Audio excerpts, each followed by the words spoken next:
السلام علیکم پرائزور۔ وعلیکم السلام۔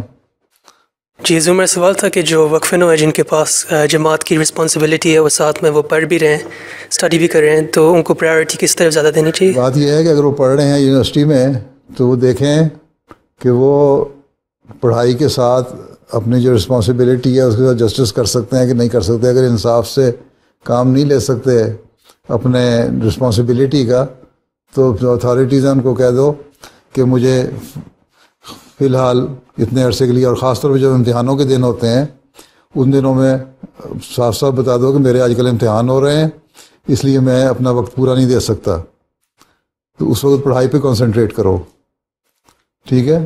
جب پڑھائی مکمل ہو جائے، پڑھائی کے علاوہ جو ویکینڈز ہیں اور جو ایکسٹرا ٹائم ہے وہ جماعت کے لیے وہ دینا بھی چاہیے، ویسٹ نہیں کرنا چاہیے ادھر ادھر، لیکن ایٹ دی کاسٹ آف پڑھائی یہ بہانہ بنا کے کہ میں جماعت کا کام کر رہا ہوں اور پڑھائی کو ضائع کر دوں، یہ نہیں ہونا چاہیے۔ پہلی پریفرنس پڑھائی کو دو، لیکن ساتھ ساتھ جو بھی اسپیئر ٹائم ہے وہ جماعت کی خدمت کرو، ٹھیک ہے؟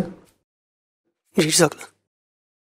اور جب پڑھائی مکمل ہو جائے پھر اپنے لکھو کہ میں تیار ہوں وقف کرنے کے لیے، میں فل ٹائم جماعت کے اپنا وقت کرتا ہوں، ٹھیک ہے؟ اور پھر بغیر کسی لالچ کے پھر وقف کو نبھاؤ بھی، وقف کو پورا بھی کرو، ٹھیک ہے؟ جی جزاک اللہ۔